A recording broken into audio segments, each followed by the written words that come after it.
ग्रामपंचायतीला कायमस्वरूपी कुलूप. ग्रामविकास अधिकाऱ्याचा शासनाच्या नियमांना हरताळ. केदारखेडा. प्रतिनिधी बी.के. दसाळ. सेवली येथील ग्रामपंचायतीमध्ये ग्रामविकास अधिकारी मुख्यालयाच्या ठिकाणी निवासी राहत नसल्यामुळे ग्रामपंचायतीला नेहमीच कुलूप लागलेले पाहायला मिळत आहे. शासनाचे स्पष्ट नियम असतानाही ते धाब्यावर ठेवून संबंधित अधिकारी शहरात मुक्कामी राहत असल्याने ग्रामस्थांना नाहक मनस्ताप सहन करावा लागत आहे. शासकीय नियमांनुसार प्रत्येक ग्रामविकास अधिकारी किंवा ग्रामसेवकाने आपल्या नेमणुकीच्या मुख्यालयाच्या ठिकाणीच निवासी राहणे बंधनकारक आहे. मात्र सेवली ग्रामपंचायतीचे ग्रामविकास अधिकारी या नियमांना केराची टोपली दाखवत शहरातून ये-जा करतात. अधिकारी वेळेवर उपस्थित राहत नसल्याने विविध शासकीय दाखले, योजनांची माहिती आणि कामांसाठी येणाऱ्या नागरिकांना तासनतास ताटकळत राहावे लागते.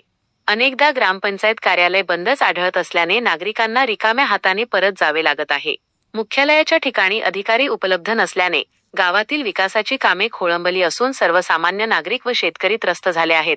वरिष्ठ अधिकाऱ्यांनी या प्रकाराची गांभीर्याने दखल घेऊन संबंधित ग्रामविकास अधिकाऱ्यावर कडक कारवाई करावी आणि त्यांना मुख्यालयाच्या ठिकाणी राहण्यास सक्ती करावी, अशी जोरदार मागणी सेवली ग्रामस्थांमधून केली जात आहे.